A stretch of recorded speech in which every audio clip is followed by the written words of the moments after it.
Long live Stefano Dimera, long live the Phoenix.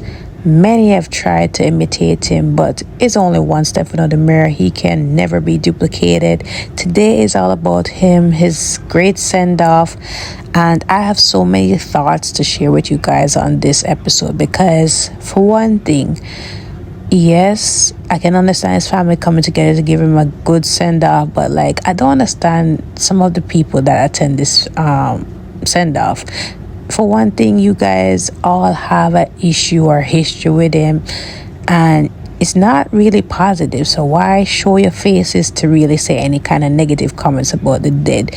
I never understood the whole thing with Steve, Kayla, Roman, Marlena, for that matter, because they have had so much history with this guy, and it hasn't really been positive, but they're still showing their faces anyways. Kayla and Steve talk about Stephanie and Alex briefly, and that Jade has left aside, and they're trying to execute this plan to nail Jeremy, which is gonna backfire in their faces, but still they're going through with it. Steve also mentioned that Julie does not believe Jeremy did it, and she doesn't want JJ to keep an eye on him at all, and she doesn't believe that Jeremy could be capable of this. And even Kayla is believing that maybe he's not. Part of her is not believing that he is capable of doing it, but they're still having their guards up. Now at some point they're heading to the send-off. They're gonna go with Marlena, and it was a little bit tense in the pub with Marlena, Roman, and Kate. We'll get into that at some point.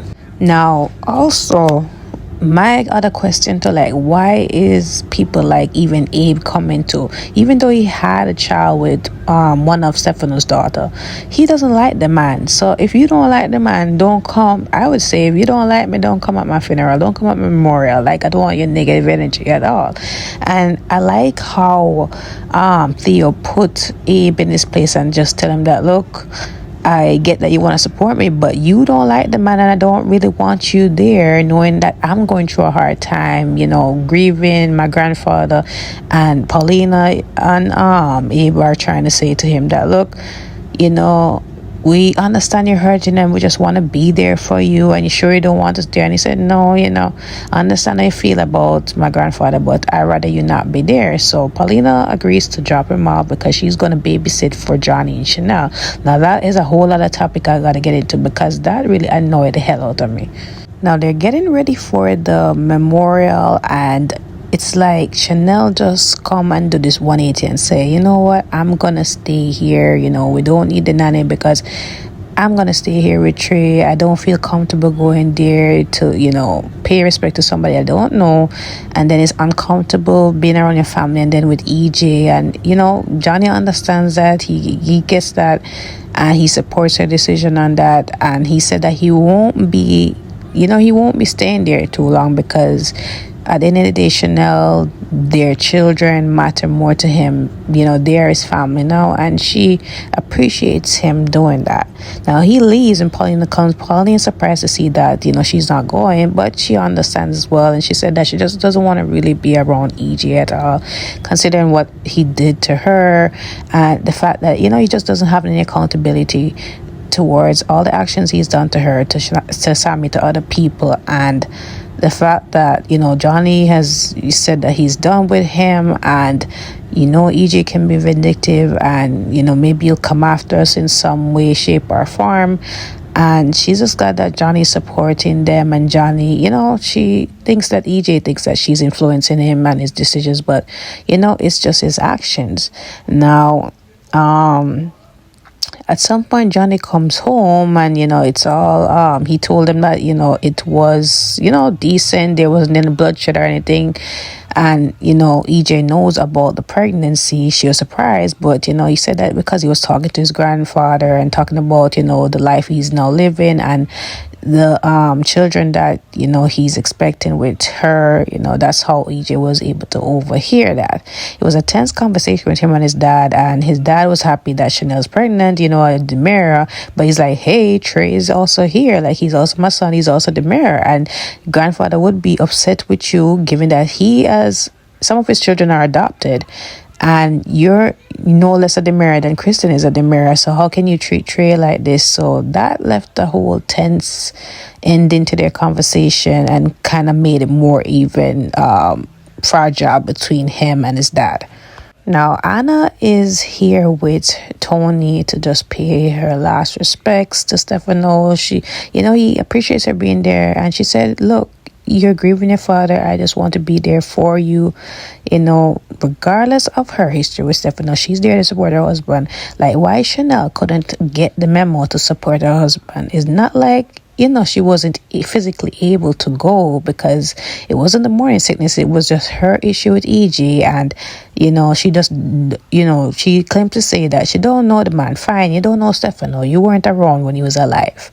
But you still could have been there to support Johnny. You know how Johnny loves his grandfather. You could have been there. You don't have to entertain EJ or anybody else for that matter. But you could have been there for your husband just as how you would want him to be there for you at any events or moments. What if he wasn't getting along with one of your family members, but yet still he would have come and support you? You would have felt a type of way if he did not come and, hold your hand and support you through this sad time. Like, I don't like how Chanel treated this thing. Chanel could have come and supported her husband just as how Anna did. I'm sure Anna doesn't care for Stefano or like Stefano like that, but she's there to support Tony because she knows how Tony feels about his father. Like, come on, no, I didn't like that. But anyways, they do come and, they pay their respects to Stefano and they talk about the urn, how, what Stefano would like and how he's, it could have looked good with a phoenix on the top, black and gold, and that, it's funny to see him reduced to ashes and all that. Now, earlier, this was super awkward between Marlena, Roman, and Kate. They are getting ready to go to Stefano's send-off, and Roman was talking to Marlena and asking her, you sure you really want to go here? I know how this must be painful, especially with John being gone. And she said no, she wanted to pay her respects regardless. They had a complicated history, still just wanted to go there. And they hug. He tells her that you'll never be alone, and Kate is in the background, and Kate has this face. She's been having this face ever since she saw Roman and Marlena hugging. Like, they used to have a marriage. They were once married. They have children, grandchildren, great-grandchildren. It's always going to be friendly between them. They have come a long way, but I don't think Roman has any romantic feelings for Marlena, and I don't think Marlena either. Marlena is still grieving. So I don't know why Kate looking like that, but it's very uncomfortable. She says she's going to leave ahead of them, and Roman's like, you sure? Like, everything's okay? So she said no, she want to do this thing on her own, pay her respects to Stefano on her own. So it's awkward. And even Steve and Kayla saw it, and they were wondering like what really happened. Nobody really knows, but Roman said he went ahead and then he talked to Kate and he said, look, I'm sorry, I wasn't paying attention to your feelings, I wasn't being sensitive, just know that you don't have to be alone throughout this. And she's like, yeah, I'm strong, I'll come from a strong cut of cloth. And Roman reminds her that he's with her, he's gonna be there for her, and he assures her. And that's when she even went to the urn, talked about her future with Roman and how she wants Titan to go well. She is now loyal to Titan, given that it's her son's company, and she wants it to really be successful. So she's doing everything basically to sabotage Johnny's tenure at Dimera, really. And I'm just saying, boy, I don't think Roman's gonna like this. At some point, Marlena also went with Stephen Keller to the memorial. Marlena said her respects to Stefano about their complicated history, how she was his fantasy, a pawn, basically, the queen of the night, and how, he can now rest in peace and that you stay there forever, and that, he won't terrorize them anymore. There's a part with Stephen Keller that actually, they talk about Stefano not terrorizing them either, and how, Steve had this memory of him being, I guess you remember that time when he had that chip of Stefano's essence in his brain and how he was, moving around being Stefano Dimera. I thought that was such a stupid storyline. They just needed to just cut the whole Stefano being revived and coming back in different forms, because let the man rest. There's only one Stefano, there's only one Joseph Mascolo. I don't think nobody else can do justice. Let the character rest peacefully now. But anyways, Chad was also there, and Chad spoke with Kate a bit, and they hugged. He understands how much Stefano meant to her, and she likewise, and he always has a fond spot for Kate because Kate was like a mother figure to him after his mom died. You remember that Kate and his mother go way back, so she's just glad to see that he's okay as well, given everything he's been through lately. And they hug. There was a scene with Johnny and Theo. They're talking about the business and how it's going, and Johnny's saying that he's managing as much as possible, and he just can't wait till Theo actually come back and take the company by his reins. Now, there were a few moments within the send-off. Earlier we had EJ, Kristen, and Chad. They were talking before the rest of people come in, and Kristen was relaying information to EJ and Chad, telling them, that Rafe was there looking for Dimitri, if they have seen him. None of them have, but she also said to EJ that Rafe was looking for him to answer any questions, hopefully to arrest him. So she was still, behaving like a bitter Betty and, blaming him for what happened, even though EJ was a victim in the crib.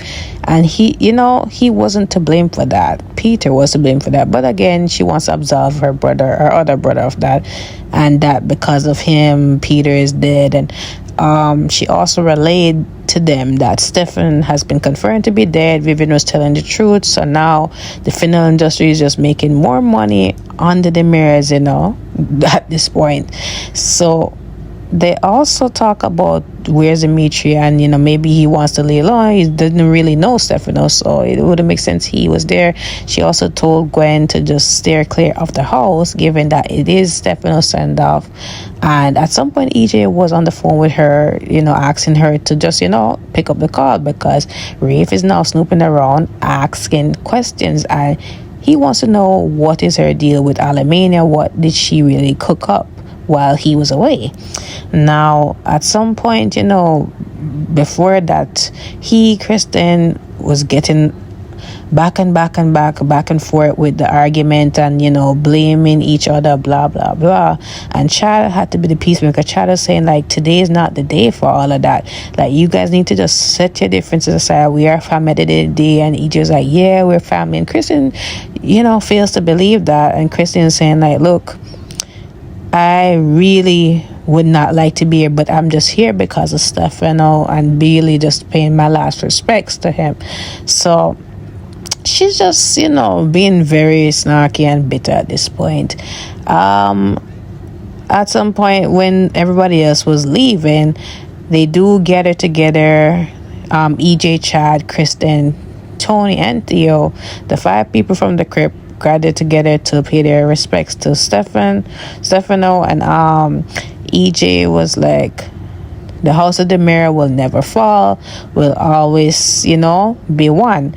Kristen again fails to believe that. She leaves because at this point it's refreshment time. She said she doesn't want to be a part of that. So Tony's like, what about Cook? Like, Cook already, laid out this spread. And she's like, let Cook have a plate in the fridge for me. I can't stand to be around here. So she leaves. But I'm just saying, it is what it is with the Demiras. Like, they're going to be a backstabbing family. They're going to be deceitful and, plot on each other. But at the end of the day, they're a very dysfunctional, loving family. That is what I get from it. So yeah, that was really it for today's episode, guys. Don't forget to like, follow, subscribe to my channel. Comment below your thoughts on today. What was your moment? What was your takeaway from this whole send-off of Stefano? What was your fond memory of Stefano? Because I believe he was one of the top villains in the show. Nobody can really top him or Victor's character. John Aniston's character, Victor. So they're dearly missed, honestly. Their one-liners, their whole essence, their aura, they are missed from the show. If you've been watching like me for more than like 15 plus years, you would understand what I'm saying. But let me know, guys. Don't forget to like, follow, and subscribe to my channel. I will see you guys next week. Have a wonderful weekend.